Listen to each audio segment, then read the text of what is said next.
Jesucristo, bienvenido a este lugar. Padre omnipotente, de gracia y amor, bienvenido a este lugar.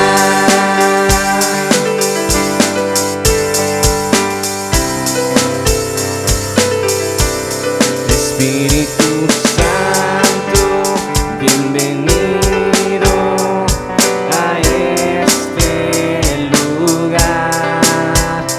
Jesucristo, bienvenido a este lugar. Padre omnipotente, de gracia y amor, bienvenido a este lugar. Bienvenido, Espíritu de Dios, damos gloria solo a ti, Señor. Bienvenido, Espíritu de Dios, hoy rendimos coronas a tus pies. Bienvenido, Espíritu de Dios, damos gloria solo a ti, Señor. Bienvenido, Espíritu de Dios, hoy rendimos coronas a tus pies.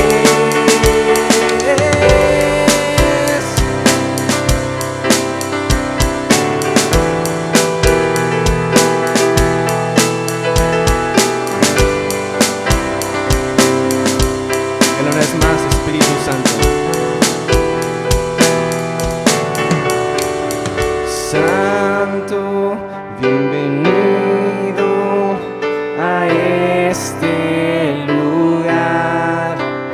Jesucristo, bienvenido a este lugar. Padre omnipotente, de gracia y amor, bienvenido, bienvenido a este lugar. Bienvenido, Espíritu de Dios, damos gloria solo a ti, Señor. Bienvenido, Espíritu de Dios, hoy rendimos coronas a tus pies. Bienvenido, Espíritu de Dios, damos gloria solo a ti, Señor. Bienvenido, Espíritu de Dios, hoy rendimos coronas a tus pies.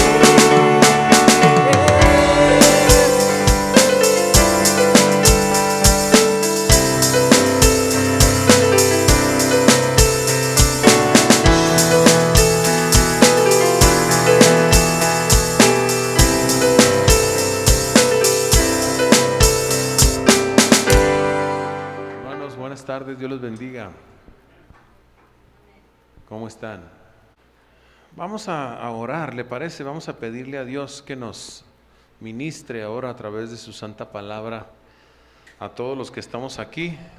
Pero primero vamos a orar, vamos a pedirle a Dios que nos auxilie también, como lo ha hecho en medio de la alabanza, que nos auxilie ahora en la exposición de la palabra de Dios a través de su Santo Espíritu.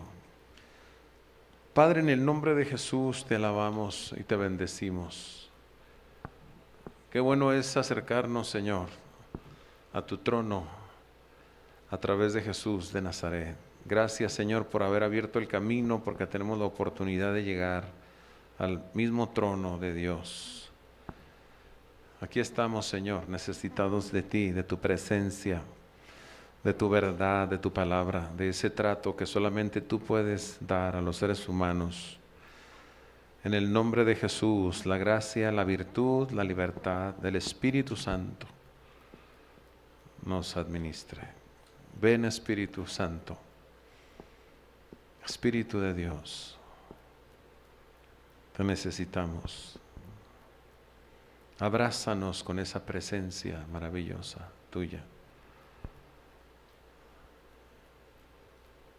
Ejecuta esa obra grandiosa en los corazones en esta hora. Gracias, Padre, en el nombre de Jesús. Amén. Vamos a abrir la Biblia en Deuteronomio, es el 5.º libro de la Biblia. Sí, vamos a tener la oportunidad de proyectarlos, ¿verdad, hijo? Cada pasaje, porque seguramente nos va a hacer bien. Muy bien, es Deuteronomio, vamos a leer los versículos, el capítulo 6. Vamos a leer los versículos 4 al 7. A este mensaje yo le he titulado El sacerdocio de los padres. Y eso no significa que Dios, o que sea oportuno el mensaje solamente a los papás, sino a todos los que estamos aquí. Nos dice así la Biblia, si lo tienen. Dice la Escritura: oye Israel, es Dios hablando a través de Moisés al pueblo judío. Oye Israel, Jehová nuestro Dios, Jehová uno es.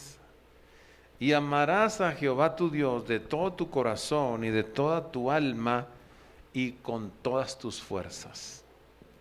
Y estas palabras que yo te mando hoy estarán sobre tu corazón, y las repetirás a tus hijos, y hablarás de ellas estando en tu casa, y andando por el camino, y al acostarte, y cuando te levantes. Sí, así es, el sacerdocio de los padres es la temática que vamos a abordar ahora. ¿Sabe que en el tiempo del Antiguo Testamento, hermanos, los sacerdotes, porque en el Antiguo Testamento había un régimen sacerdotal, estaba compuesto por el sumo sacerdote y una serie de sacerdotes. Ese régimen ya no está vigente ahora, aunque sí hay un sacerdocio. La Biblia nos habla de un sacerdocio universal.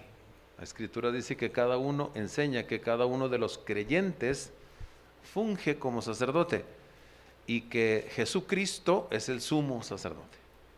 Eso nada más como una nota aclaratoria, ¿verdad? Aquello era como una ilustración o una sombra de lo que había de venir. El sumo sacerdote del Antiguo Testamento representaba a Cristo, que habría de venir. Y los sacerdotes representaban a todo el pueblo a quien Jesús iba a salvar y a constituir su sacerdocio. Por eso dice Pedro en una de sus cartas que nosotros somos nación santa. ¿Se acuerda? ¿Real qué? Sacerdocio. Muy bien. En el Antiguo Testamento entonces los sacerdotes se desempeñaban como mediadores entre Dios y los hombres. Es decir, estaban encargados de presentar a Dios delante de los hombres y a presentar a los hombres delante de Dios. Esa era la labor de ellos allá en el tabernáculo. Y lo digo porque los padres de familia también tienen la responsabilidad, una responsabilidad, vamos a decirlo así, de tipo sacerdotal. Cuando digo padres de familia, aunque a la cabeza siempre tiene que ir el varón, porque hay una responsabilidad que Dios le da, aquí cuando hablo de padres me incluyo a la madre, ¿ve? Incluimos a la madre. Los padres ejecutan o deben ejecutar una labor de tipo sacerdotal. Eso quiere decir que tienen la responsabilidad de presentar a Dios delante de sus hijos y a sus hijos delante de Dios. En esta reflexión que voy a traerle, voy a hablar solamente de estas dos funciones que como padres de familia se deben ejecutar. Ya las mencioné, las voy a volver a mencionar una a una y luego vamos a desenvolverlas. Los padres, en primer término, la primera función, los padres deben presentar a Dios ante sus hijos.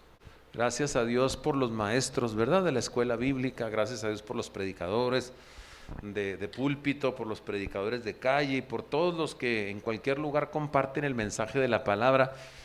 Yo creo que algunos de nuestros hijos han tenido la oportunidad de escuchar de Dios por boca de otras personas, pero esta es una responsabilidad primaria de los padres, presentar a Dios delante de sus hijos. ¿Cómo lo van a hacer? ¿Cómo lo van a lograr? ¿Cómo los padres pueden presentar a Dios delante de sus hijos? Primer término, a la luz del pasaje que leímos, lo van a hacer a través del ejemplo.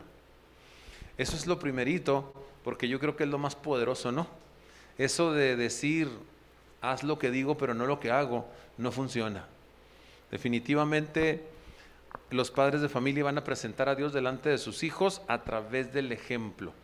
En este pasaje que leímos, en los versículos 4 y 5, capítulo 6 de Deuteronomio, versículos 4 y 5, dice precisamente eso. Dios le está hablando a través de Moisés a la nación de Israel, pero se dirige en primer término a los padres, a los papás y a las mamás. Regularmente estos versículos me gusta mencionarlos cuando presentamos un niño, porque le hablamos de la responsabilidad que tienen a los padres. Oye Israel, cuando dice oye Israel, se está dirigiendo a los cabezas de la casa en particular, aunque también las madres alcanzan. Jehová nuestro Dios, Jehová uno es, y amarás a Jehová tu Dios de todo tu corazón y de toda tu alma y con todas tus fuerzas. Enseguida Dios le va a dar un mandamiento a los padres de familia para que ejecuten delante de sus hijos, una acción que ellos deben ejecutar delante de sus hijos muy específica, pero primero los está llamando a tener a Dios. Primero los está llamando a tener una actitud correcta. Este pasaje describe la actitud que los mismos padres deben tener hacia Dios. Si desean que sus hijos conozcan a Dios, deben cultivar ellos mismos una relación con Él. Es lo que está diciendo el pasaje de las Escrituras. Primero, los padres de familia deben amar a Dios con todo su corazón. No pueden presentar a Dios si ellos primero no muestran a sus hijos con su propia vida qué tan importante es Él, qué tan valioso es Él. Primero los padres deben amar a Dios con todo su corazón, deben reverenciarlo, deben ser fieles a Él, deben procurar agradarlo en su diario vivir para luego poder presentar a sus hijos a ese Dios. De hecho, con el vivo ejemplo que ellos presenten a sus hijos, estarán presentándoles a Dios como un Dios digno de eso, digno de amor, como un Dios digno de respeto, como un Dios digno de agradarle, porque ellos están mirando a sus padres en la acción hacer aquellos actos, llevar a cabo aquellos actos. Eso quiere decir que un padre de familia que todavía no conoce a Dios, que todavía no se encuentra con Él, pues no es apto para presentarle a Dios a sus hijos. Yo recuerdo que cuando era pequeño, mis padres me mandaban a la doctrina. Así se le dice en la Iglesia Católica, ¿verdad? También aquí hay doctrina, desde luego, pero era el típico nombre, ¿verdad? Váyase a la doctrina, mijo, todos los sábados. Váyase a la doctrina. Mi papá no iba a la doctrina nunca, no se paraba en la misa nunca porque éramos católicos. Es decir, en términos religiosos o en términos espirituales, no tenía nada mi padre querido, pero sí nos decían, váyase a la doctrina, mijo. Y claro que llegamos a ir y fuimos y recogimos, pero es lo que le estoy diciendo, no podemos pretender impactar a los hijos de la manera más positiva si solamente decimos. También acá en estos medios evangélicos se puede dar ese caso, ¿verdad? Váyase a la escuela bíblica, vaya al culto, y los padres de familia no lo hacen. Entonces, qué importante es el ejemplo, es primero amar a Dios. Por eso es que Dios le hace un llamado a los israelitas, a los padres de familia en primer término, para que ellos amen a Dios con todo su corazón. Por eso dije que un padre de familia que no se ha encontrado con Él, simplemente no puede presentarle a Dios a sus hijos. Puede hacer un intento como el que hacía mi padre, que por cierto, por cuanto él no lo conocía, pues me mandó por caminos equivocados, ¿verdad? Me mandó a tratar de recoger un conocimiento de Dios donde no era el lugar adecuado para que yo adquiriera un conocimiento de Dios. Pero él no estaba facultado, mi padre, para hacer otra cosa, por cuanto él mismo no tenía una experiencia con Dios. Él no había tenido un encuentro con Dios, no lo conocía. Entonces, Los padres de familia que no conocen a Dios, que no han tenido un encuentro con Él, lo primero que tienen que hacer es encontrarse con el Señor, es rendirle la vida, es conocerlo, es reconciliarse con Él a través del Señor Jesucristo, que sabemos dio su vida por nosotros en la cruz, procediendo al arrepentimiento y la fe. Pero aún nosotros que le conocemos porque testificamos salvación, debemos tomar muy en cuenta lo que dice esta palabra, porque sí podemos ser gente que en un momento dado ha tenido una experiencia de nuevo nacimiento o salvación, pero no estar presentando un buen ejemplo delante de nuestros hijos como para que ellos miren en mi persona lo importante que es Dios. Podemos estar procediendo de tal manera que mis hijos no miren en mí que Dios debe ser amado, el hecho de que Dios debe ser valorado, el hecho de que Dios debe ser temido y el hecho de que Dios debe ser agradado. Entonces, la primera forma para lograr presentar a Dios delante de nuestros hijos es a través del ejemplo, que es algo muy importante, ¿verdad? Muy fuerte, muy contundente. Pero ¿de qué otra manera podemos lograrlo? Desde luego no es que se elija una de las tres que voy a mencionar, sino que las tres deben ser cumulativas. Debemos entender y anotar las tres formas en las que los padres de familia pueden y deben presentar a Dios delante de sus hijos y luego practicar las tres. Una es el ejemplo, ya lo dije. Se logra también presentar a Dios ante sus hijos a través de la palabra de Dios. Primero es lo que acabo de decir. Porque ¿qué cree que le va a decir un padre de familia a un hijo que pretende enseñarle la palabra de Dios cuando él mismo no procede en consecuencia? Cuando él mismo no vive lo que pretende enseñar, ¿qué cree que un hijo le va a decir? Si el hijo es un tanto arriesgado o es un tanto temerario, lo que le va a decir: oye papá, pues primero vive tú lo que predicas, ¿verdad? Primero actúa tú en consecuencia y luego ven y dime. A lo mejor los niñitos no lo harán, pero conforme los niños van creciendo y se convierten en adolescentes o en jóvenes, llega un momento en que cuando los padres somos inconsistentes nos confrontan y nos dice: pues tú me dices y me dices esto y aquello y esto otro y dices que la palabra de Dios, ¿y tú qué? Y a veces el padre de familia se molesta y reprende al hijo como diciéndole: usted cállese la boca, usted es mi hijo y usted no tiene que andarme haciendo ese tipo de observaciones. Pero estamos equivocados en ese caso. Por eso primero es el ejemplo. Y una vez que sabemos que nos hemos vuelto gente temerosa de Dios, que ama a Dios con todo su corazón, que procura seguirle, que procura vivir para Él, entonces el segundo medio para atraer, presentar a nuestro Dios delante de nuestros hijos es su palabra. Por eso dicen los versículos 6 y 7,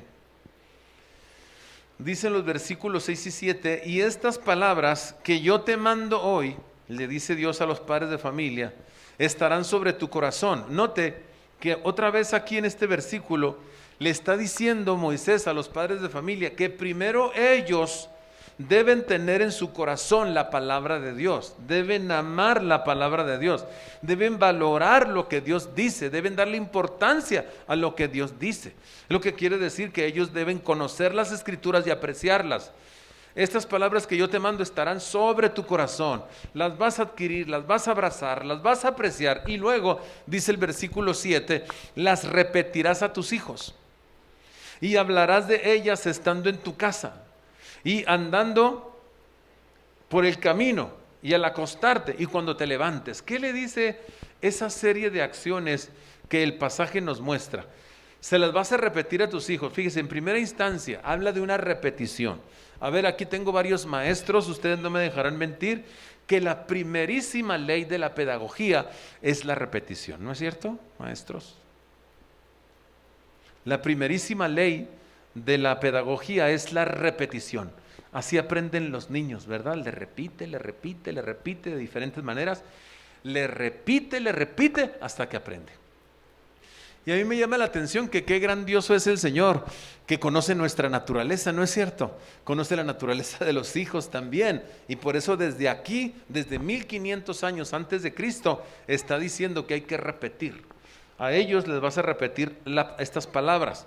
Y hablarás de ellas estando en tu casa y andando por el camino y al acostarte y cuando te levantes. Es decir, no solamente se las vas a repetir de manera permanente, de manera continua, sino que vas a aprovechar todas las oportunidades posibles para introducir en sus almas, en sus corazones, la verdad escritural, la verdad de la palabra de Dios.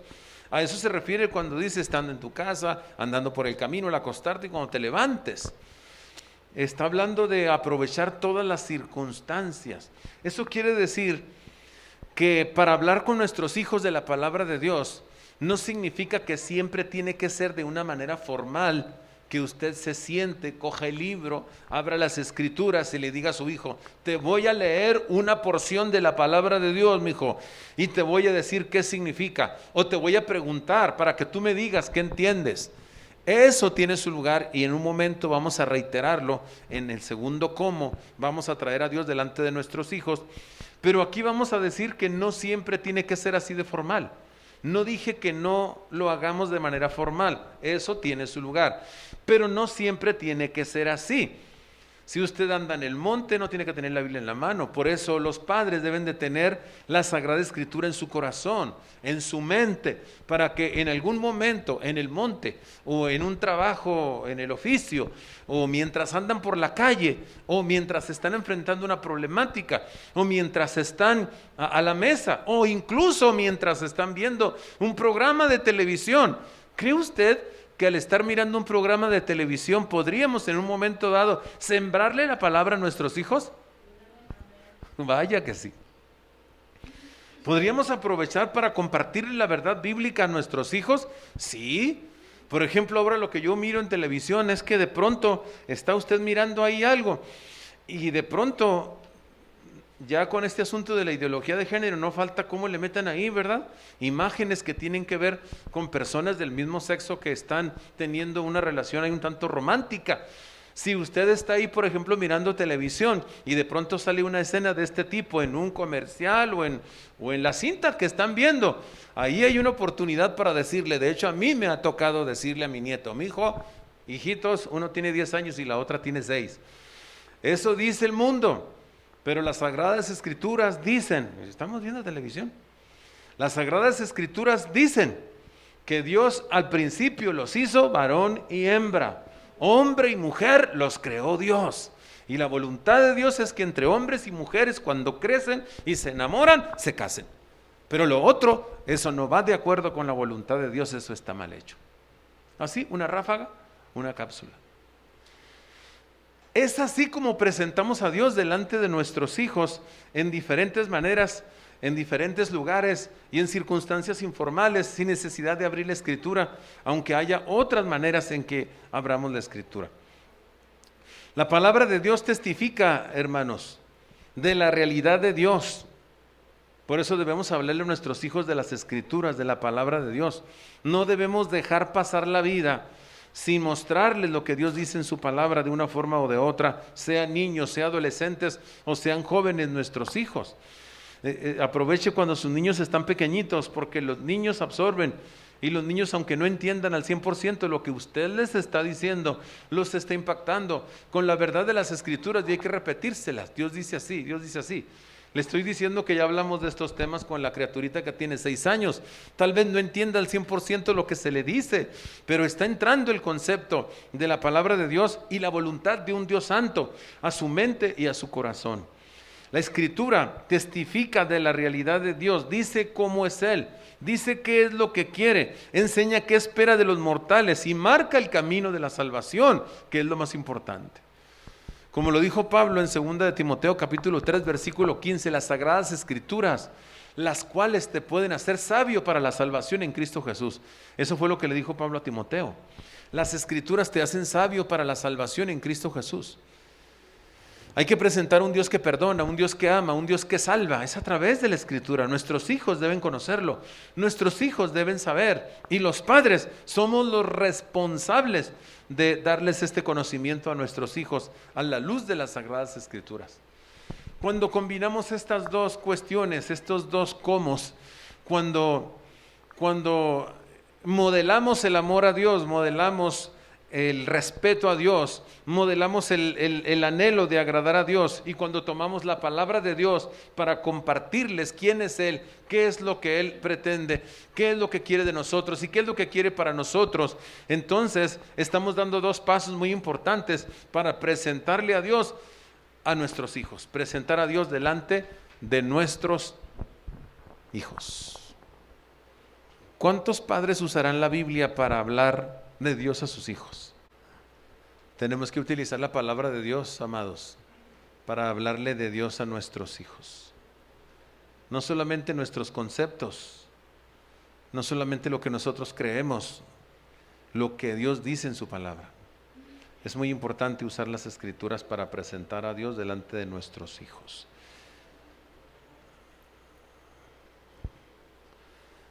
Un tercer cómo es a través de la adoración familiar. Cuando la familia de pronto se junta a alabar a Dios. ¿Cree que eso es viable? Porque a veces la familia se junta para las albercas, para irnos a las albercas. No está mal eso. A veces la familia se junta para ver un programa de televisión. Si está bueno el programa, si es viable, el contenido está bien. A veces la familia se junta para jugar un juego de mesa, también está bien. A veces la familia se junta para celebrar el cumpleaños de una persona, también está bien. Pero la familia debe juntarse para adorar a Dios. ¿Alguien dice amén? Debe juntarse para glorificar a Dios. La familia debe juntarse para orar. La familia debe juntarse para leer un trozo de las Escrituras. La familia debe juntarse para escuchar de cada uno de ellos qué piensa en cuanto a lo que Dios dice, qué entiende cuando leen un pasaje de la Escritura, por ejemplo. Eso es muy importante. Algunos le han llamado a este tipo de reuniones altar familiar. En Génesis capítulo 8, versículos 18 y 20, a ver si lo podemos poner ahí, mijo. Génesis capítulo 8, versículos 18 y 20, tenemos un pasaje muy interesante donde Noé, ¿cuántos han oído hablar de Noé? Levanta su manita, ¿cuántos han oído hablar de Noé? Noé fue un personaje real, no es mitológico. Noé existió y fue un hombre justo delante de Dios. La Biblia dice que llegó un tiempo en que cuando Dios creó al hombre, éste se corrompió tanto que la maldad de los hombres llegó a la presencia de Dios y dijo: Dios, estoy cansado de esto. Estoy cansado de la maldad del hombre, de que su inclinación es constantemente hacia el mal. Y llegó un momento en que la maldad del ser humano alcanzó un tope tan tremendo delante de la presencia de Dios que Él decidió destruir a la humanidad. Él eliminó a todo ser vivo de sobre la faz de la tierra. ¿Sabe que a veces la gente, aquí le voy a decir entre paréntesis esto porque es importante. ¿Sabe que a veces las personas cuestionan cuando Dios le quita la vida a alguien? Pues ¿qué no dice la Biblia? No matarás. ¿Cómo que Dios mata? Algo que no entiende la gente es que usted no le puede quitar la vida a otra persona porque usted no se la dio. Esa es la razón por la que usted no se la debe quitar a otra persona, y eso es asesinato. No vamos a meternos entre la diferencia entre matar y asesinar, porque hay diferencia y no es el asunto ahorita, pero entre paréntesis le estoy diciendo que hay personas que cuestionan, porque fue Dios quien mató a toda la gente a través del diluvio. El diluvio es algo que realmente sucedió. Arqueológicamente está demostrado que hubo un diluvio y ahí está. Dice la Biblia, entonces Noé salió de sus hijos y sus hijos. Bueno, antes de leerlo, voy a completar el pensamiento para que los que no están relacionados con la historia de Noé lo comprendan. La cosa es que Dios decidió destruir a la humanidad entera por causa de su pecado, pero Él no quería que definitivamente todo desapareciera, sino que siguiera su plan, porque hay un plan redentor de parte de Dios. Así que Él buscó a un hombre, dice la Escritura, que tuviera temor de Dios, y encontró a Noé. Un hombre que no se había moldado a la situación del mundo de aquella ocasión, sino que tenía temor de Dios en su corazón. Y entonces le habló Dios y le dijo: ¿sabes qué? Voy a destruir todo ser vivo porque ha llegado su pecado, el pecado del hombre delante de mi presencia. Vas a hacer un barco, un arca, le dijo él, de madera, y le dio todas las instrucciones. Léalo en el capítulo 6 del libro del Génesis, capítulo 7. Le dio todas las instrucciones, las medidas del barco, el material con la que lo iba a hacer, el material con la que lo iba a impermeabilizar y todo ello. Se dice que las medidas no se dice, sino que la Biblia dice que las medidas del arca, se llama el arca de Noé porque él la construyó, eran semejantes a las de un transatlántico moderno. Cuando se ven las medidas que dice la Biblia, se cae a la cuenta que tenía unas dimensiones como un transatlántico moderno, o sea, bastante, como unos 300 metros de largo, bastante, y alto, de 3 pisos era la escritura. Dice la escritura, y la instrucción para él fue que metiera animalitos. Casi todo el mundo sabe esa historia, ¿no? A lo menos parcialmente. Lo mandó a que metiera de ciertos animales varias parejas y de ciertos otros animales una pareja de cada animal, porque la voluntad de Dios era preservar a los seres vivos, ¿verdad? Por eso ordenó que se metiera una cantidad de animales ahí. Y también le dio oportunidad a Noé a que anunciara lo que iba a suceder a la humanidad para que entrara el arca todo aquel que quisiera, pero nadie quiso. Los únicos que entraron al arca fue Noé, su esposa, sus 3 hijos y sus 3 nueras. La escritura dice que solo 8 personas se salvaron y de ahí volvió a proliferar la humanidad, ¿verdad? Como desde el tiempo de Adán. Entonces ellos entraron. Cuando ellos entran al arca, Dios le ordena que cierre la puerta. Cerró la puerta y entonces empezó a llover. ¿Se acuerda de la tromba de hace unos 7 días o 6? ¿Cuántos días? Eso no es nada. La Biblia dice que empezó a llover a chorros, a chorros. Y lo extraordinario de esto, hermanos, es que en ese tiempo no llovía. ¿Han leído ustedes en la escritura que en ese tiempo no llovía?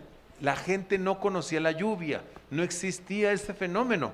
Dice la escritura que la tierra era regada con un vapor que salía de debajo, pero no llovía.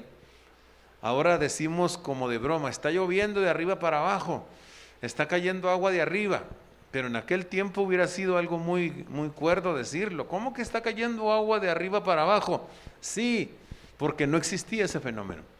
Seguramente es una de las razones por las que aquella generación no le creyó a Noé, porque Noé empezó a predicar. Les decía, Dios va a hacer llover y va a haber un tremendo diluvio, todo se va a negar y Dios les está dando la oportunidad de que se salven, pero nadie quiso, se reían de Noé. ¿Cómo que va a caer agua, sí? Y nadie creyó. Total de que la escritura dice que cuando cerró el arca, Dios le ordenó a Noé cerrar el arca, empezaron las lluvias, torrentes que caían del cielo, de tal manera que se inundó prácticamente toda la tierra. Todo fue cubierto, los montes más altos fueron cubiertos. Y como ellos estaban en el arca, sobrevivieron. Todos los seres vivos desaparecieron de sobre la faz de la tierra, excepto la familia de Noé y los animalitos que estaban con él. ¿Cuánto duraron en el arca? ¿Alguien sabe? Bueno, 40 días y 40 noches duró lloviendo sin parar. Sí, hermana, ¿ya ve por qué? Ya ve por qué pasó lo que pasó, si aquí con 1 hora, ¿verdad? Así nomás lloviendito. Todos los desastres que hubo, ¿verdad? Las inundaciones. Imagínese 40 días y 40 noches sin parar, chorros del cielo. Por eso la escritura dice que pasó. Pero ¿alguien se acuerda cuánto tuvo que durar Noé ahí hasta que se secó la tierra? Después de los 40 días cesó la lluvia y ahí tuvo que quedar en el arca hasta que toda el agua desapareció y se secó y pudo salir. ¿Alguien se acuerda cuánto? ¿No se acuerdan? 1 año completo. Tuvo que quedar ahí con su familia.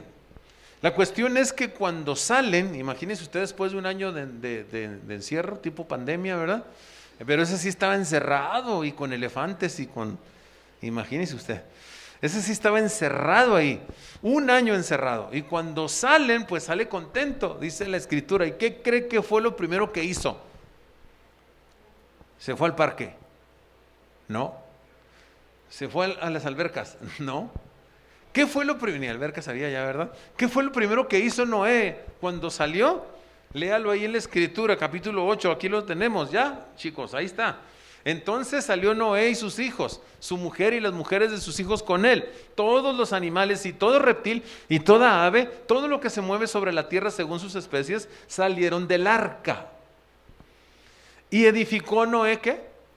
Un altar a Jehová, y tomó de todo animal limpio y de toda ave limpia y ofreció holocausto en el altar, a la manera de los antiguos.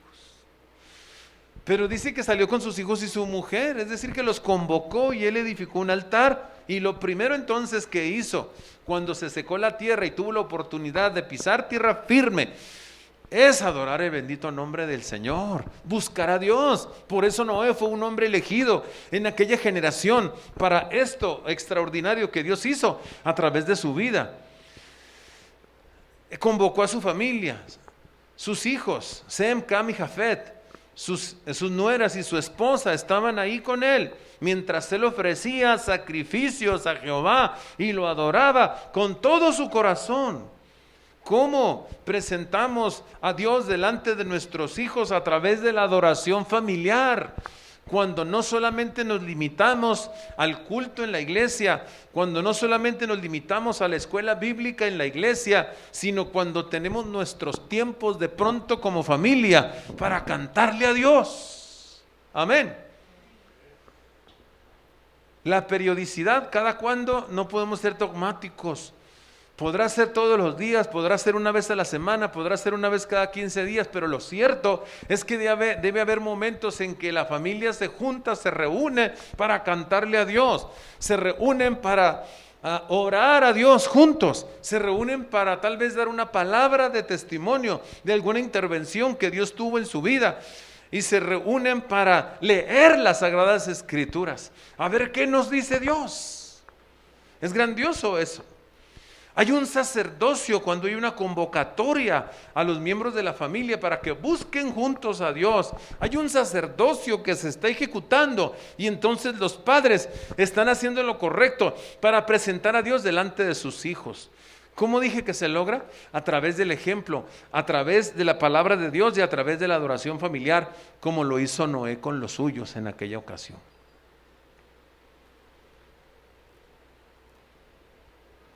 Pero esa es una función.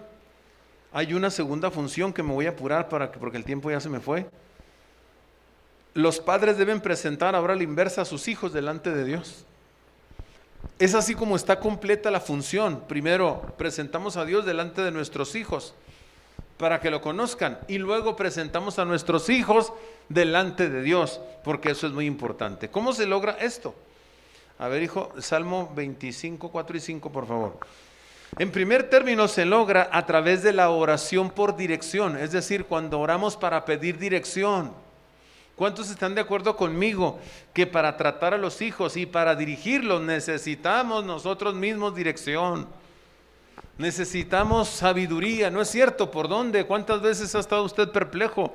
Incluso cuando los hijos son chicos, a veces salen con unas que dice usted, ¿por dónde me voy? ¿Qué le digo? ¿Qué hago? Necesitamos sabiduría, saber cómo tratarlos, saber cómo dirigirlos en la vida, en medio de sus inquietudes, en medio de sus vicisitudes y en medio de toda circunstancia. Entonces, para poder presentar a nuestros hijos delante de Dios, oramos para que Él nos encamine, para que Él nos guíe, para que Él nos enseñe en cuanto a cómo tratarlos y cómo dirigirlos. Por eso el salmista dice, muéstrame, oh Jehová, tus caminos, enséñame tus sendas, encamíname en tu verdad y enséñame, porque tú eres el Dios de mi salvación. He esperado todo el día en ti. Los padres pueden presentar a los hijos delante de Dios a través de una oración pidiendo la dirección para tratarlos precisamente. Es decir, usted lleva de alguna manera a sus hijos y le dice a Dios, Señor, ¿cómo trato con fulano de tal? Bueno, voy a usar algunos nombres aquí que tengo chavos aquí que son hijos, ¿no? ¿Cómo trato a Jorge, Señor? Dirán sus padres. ¿Cómo le hago? ¿Cómo lo conduzco aquí? Está la cosa poniéndose un poco difícil. ¿Qué hago? ¿Qué le digo a Nancy, Señor? ¿Qué le digo? en esta inquietud, en esta lucha que tiene, en este deseo que se le está presentando en su vida. ¿Qué le digo? ¿Ve? ¿Qué hago, Señor, con Jesús? ¿Cómo le hago con Jorge? Ahí son dos Jorges, ¿verdad? ¿Cómo le hago con Jaciel, Señor? ¿Cómo lo oriento? ¿Qué le digo para hacerle bien? ¿Ve? Y esto me hace pensar en lo que dice Santiago: el que esté falto de sabiduría, pídale a Dios, el cual le va a dar ampliamente. Y vaya que nosotros como padres de familia necesitamos la sabiduría. Entonces se logra a través de oración pidiendo dirección, y también se logra a través de la oración intercesora, que es algo muy similar. Pero ahora no se trata solamente de decirle a Dios: Señor, ¿qué hago yo para orientar? ¿Qué hago yo para ayudar? ¿Qué hago yo para mostrar el camino? Sino que ahora rogamos por Él específicamente, por una situación específica que el hijo, que la hija está atravesando, por una necesidad particular que tiene. Por ejemplo, Job, a ver si podemos buscar a Job capítulo 1, hijo. Versículos 1, 4 y 5. Vamos a poner el 4 y el 5, hijo, nomás, para que esté ahí seguido. ¿Qué es la oración intercesora? Es la oración que pide por otros, la que aboga. Por eso le digo que la labor de los padres es una labor una responsabilidad de tipo sacerdotal. Estoy diciendo que los sacerdotes del Antiguo Testamento presentaban a los hombres delante de Dios, es decir, mediaban por ellos. Cuando usted hace una oración intercesora, es una especie de mediación. Está abogando, está pidiéndole a Dios que intervenga a favor de ellos. Hay cosas, hermanos amados, que nosotros no podemos resolver. Hay situaciones que nosotros no podemos cambiar, ¿no es cierto? Por más que hable, por más que diga, por más que llore, por más que, no sé, por más que haga lo que haga, por más que discipline, a veces hay cosas que no cambian. Pero hay un poder supremo, un Dios grandioso sentado en el trono, ¿no es cierto? Les platiqué en una ocasión que escuché el testimonio de un pastor en La Noria. Un pastor que conocemos de la ciudad, tiene un centro de rehabilitación, y dice que él, antes de conocer a Cristo, pues era adicto a las drogas y estaba involucrado ahí en las malas cosas, en los malos saberes, en los malos negocios. Estaba él involucrado, no sé si en los malos negocios específicamente, pero sí en las drogas, para no hablar de más. Tenía problemas de drogas. Y dice que su madre le suplicaba. Usted sabe que cuando una persona está atrapado por ese lado, en ese mundo, no importa lo que, a veces hasta aunque la madre se hinque, a lo mejor la persona quiere, porque este pastor dice: es que yo quería, mi madre se venía delante de mí, me rogaba y me decía: mijo, apártate de esa vida, te vas a morir o te van a matar, apártate de esa vida. Y dice este pastor que muchas veces él dijo: no, sí, yo ya no quiero más esta vida, estoy cansado. Y dice que muchas veces, no sé si lo recuerden porque se los conté, muchas veces llegó a decir: ya estuvo, hasta aquí, en la noche, un día en la noche, ya, estoy cansado. Pero el siguiente día en la mañana, apenas amanecía, ahí voy otra vez a lo mismo. Dice: yo sí quería, dice el hombre, pero no podía. ¿Ve? Hay cosas que aunque haya ruegos, aunque haya disciplinas, aunque haya, no sé, castigos, no se corrigen. Pero qué grandioso cuando podemos presentar a nuestros hijos delante de Dios. No hay que cansarnos. Hay cosas que no podemos controlar nosotros, pero ocurre algo extraordinario. Dice que los hijos de Job iban y hacían banquetes en sus casas, cada uno en su día. Tenía 7 hijos y 3 hijas. Y se juntaban y enviaban a llamar a sus 3 hermanas, los 7 hijos, para que comiesen y bebiesen con ellos. Y acontecía que, habiendo pasado en turno los días del convite, es decir, cuando se acababa el convivio, que a veces duraba hasta 8 días, Job enviaba y los santificaba, y se levantaba de mañana y ofrecía holocaustos a la manera del Antiguo Testamento, también un altar, ofrecía sacrificios a Dios conforme al número de todos ellos. ¿Cuántos eran? ¿Cuántos hijos eran? Varones. ¿Y cuántas hijas? 3, eran 10 en total. O sea, ofrecía 10 sacrificios, uno por cada uno, porque decía Job: quizá habrán pecado mis hijos y habrán blasfemado contra Dios en sus corazones. De esta manera hacía Dios todos los días. Job, o sea que él ofrecía holocaustos a Dios, se arrimaba a Dios porque era un varón justo, temeroso de Dios, y clamaba por sus hijos. Señor, ten misericordia de mis hijos si te han faltado, si te han ofendido, ten misericordia por mis hijos. Era una oración intercesora.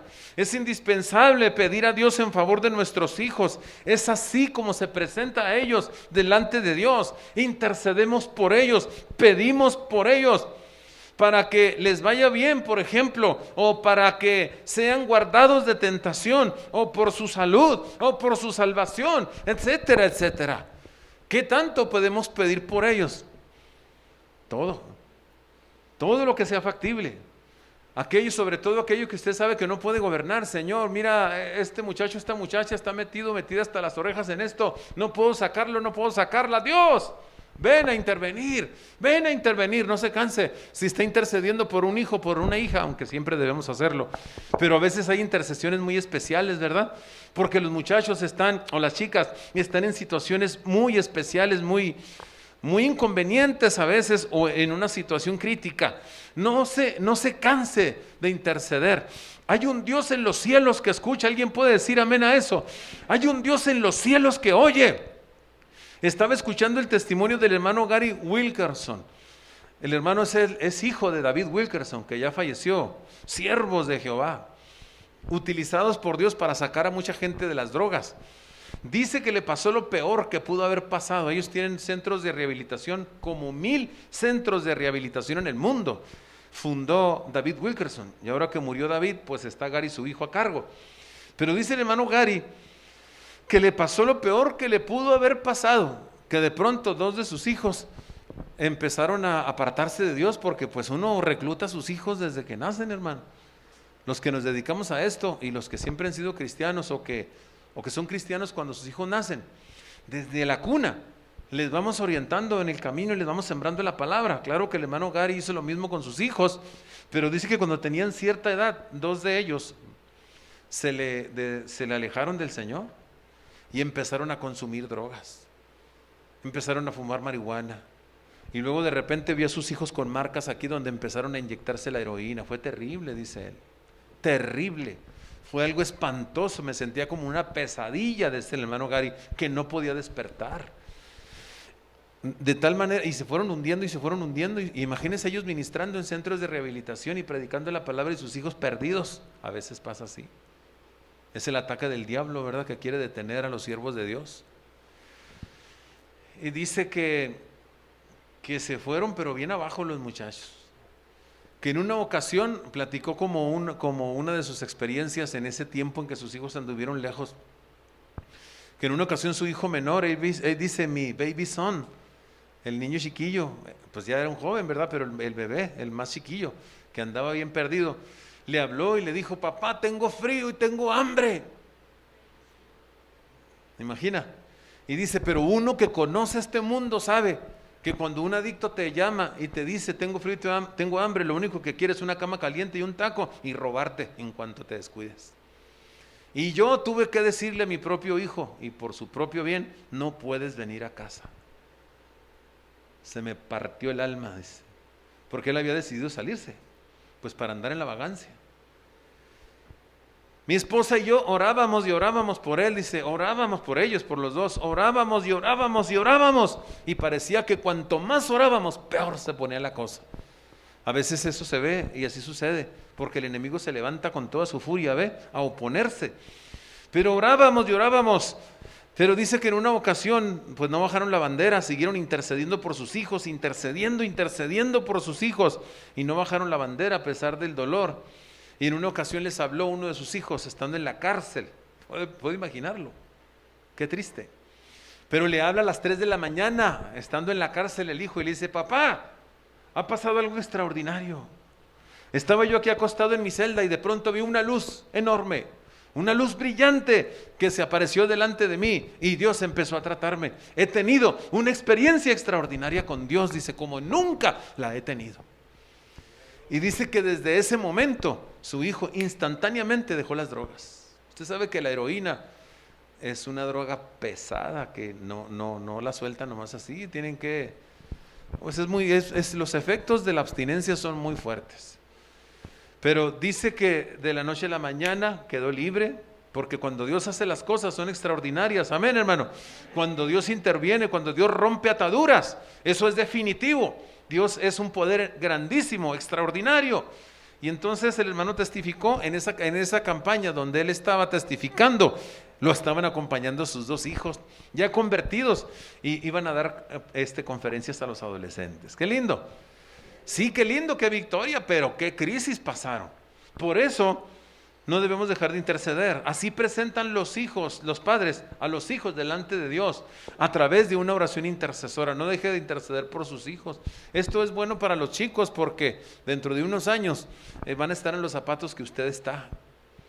Entonces, qué bueno que entiendan que la oración intercesora es el camino. La última clase de oración, porque se trata de oración, es la oración para bendición, y con esto termino. Usted debe pedirle a Dios en oración que lo guíe para guiar a sus hijos. Yo también. Usted debe pedirle en oración por sus hijos si hay una circunstancia difícil que usted no puede cambiar, por más que disciplinó, por más que aconsejó o por más que ayudó. La intercesión, porque Dios es poderoso. Dios es poderoso. ¿Alguien dice amén? Dios es poderoso. Lo que es imposible para los hombres, posible es para Dios. Y yo digo en fe con todo mi corazón que Dios es poderoso. Él puede y hay que seguir intercediendo. Pero la oración para bendición también es importante. Jesús en Marcos capítulo 10, versículos 14 y 16, bendijo a los niños. Los padres se los llevaban y dice que Él imponía las manos y los bendecía. Les cito ese pasaje para mostrarle cómo podemos hacerlo. Imponer las manos y bendecir a los hijos. Jesús bendecía a los niños y así, de esa forma, debemos bendecir nosotros a los propios, a nuestros niños. Yo me acuerdo que cuando era niño, hermanos, mi abuela paterna, que no era cristiana, no voy a avalar su forma de bendecir, pero lo que quiero señalar es que esta señora tenía conciencia de la importancia de que los padres bendijeran a sus hijos. Siempre que íbamos a visitar a mi abuela paterna, siempre, ella vivía en los cuarteles, en la colonia Lins, por los cuarteles. Siempre que íbamos y que ya nos regresábamos a la casa, siempre la ancianita salía a la puerta, siempre, y empezaba con una letanía, empezaba con un rezo, invocando al Padre, al Hijo, al Espíritu Santo y a otros personajes que ella consideraba sagrados, y haciéndonos la cruz siempre. Que Dios les bendiga, hijitos, que les vaya bien, y luego sus rezos. Y nos íbamos, ya íbamos a 2, 3 cuadras allá, y nos volteábamos y estaba la ancianita bendiciéndonos. Siempre que nos encontrábamos con ella, al despedirnos era lo mismo. Una señora que tenía conciencia de la importancia de que los padres bendigan a los hijos. No era la forma correcta, porque ella pues estaba en su creencia religiosa, ¿verdad? Y ella lo hacía a su manera. Estaba equivocada la forma, pero el espíritu, la actitud era correcta. Ella entendía, y nosotros también debemos entender. Hay que ponernos listos, amados. Padres de familia, a veces los hijos nos hacen enojar y a veces es más las palabras negativas que les decimos que las buenas, ¿verdad? Escuincle malvado. Pero qué importante bendecirlos, ¿verdad? Jehová te bendiga y te guarde. Fíjese qué emocionante, ¿no? Ponerle la mano a un chavito, a su niño, y decirle, como le decimos aquí a los que dedicamos, que Jehová te bendiga y te guarde, mijo. Jehová haga resplandecer su rostro sobre ti y tenga de ti misericordia. Alce en pro tuyo su rostro y ponga en ti la paz. Es extraordinario. Hay que bendecirlo. Usted no necesita ser un líder religioso, no necesita ser un pastor para bendecir. El que bendice en realidad es Dios, porque usted invoca la bendición de Dios. Amén. Entonces, a los muchachos, no importa cómo se porten, el que se porte más mal necesita más bendición, ¿no es cierto? Pero algunos no se dejan, ¿verdad? Ya va a empezar, mamá. O ya va a empezar, papá. Bueno, pues cuando esté dormido, acérquese de su cama y empieza a bendecirlo en el nombre de Jesús. La gloria de Dios caiga sobre este chamaco en el nombre de Jesús. ¿Cree que algo extraordinario puede suceder? Algunos hablan de que únjale con aceite los zapatos y las almohadas. Bueno, yo no creo en eso, pero sí creo en invocar a Dios. No necesitamos ungir con aceite. Usted, que caiga la unción del Espíritu Santo, amén. Es lo que usted tiene que hacer. Señor, caiga la unción del Espíritu Santo sobre este muchacho. Él no quiere nada contigo, si es que no quiere, ¿verdad? Pero tú puedes convertirlo. Caiga la unción del Espíritu Santo. Convéncelo de pecado, de justicia y de juicio. Que se vuelva a ti encantado. Eso es lo que le pasó al hijo de Gary Wilkerson. Entonces bendígalo. Señor, la gracia tuya sea sobre su vida, prospere de todas formas, sea bendecido en el nombre de Jesús, sea guardado en el nombre de Jesús, invoque la bendición. Es así como presentamos a nuestros hijos delante de Dios. Es pura oración, ¿se fijó? Todos los padres de familia deberíamos presentar a Dios ante nuestros hijos y a nuestros hijos ante Dios. Sin embargo, muchos estamos fallando a veces en el ejercicio de estas funciones. A veces no presentamos a Dios delante de nuestros hijos y a veces tampoco a nuestros hijos delante de Dios. Lo que debemos tratar de hacer es que esto sea una constante en nuestra vida. Siempre presentarle a Dios a nuestros hijos y siempre presentar a nuestros hijos delante de Dios.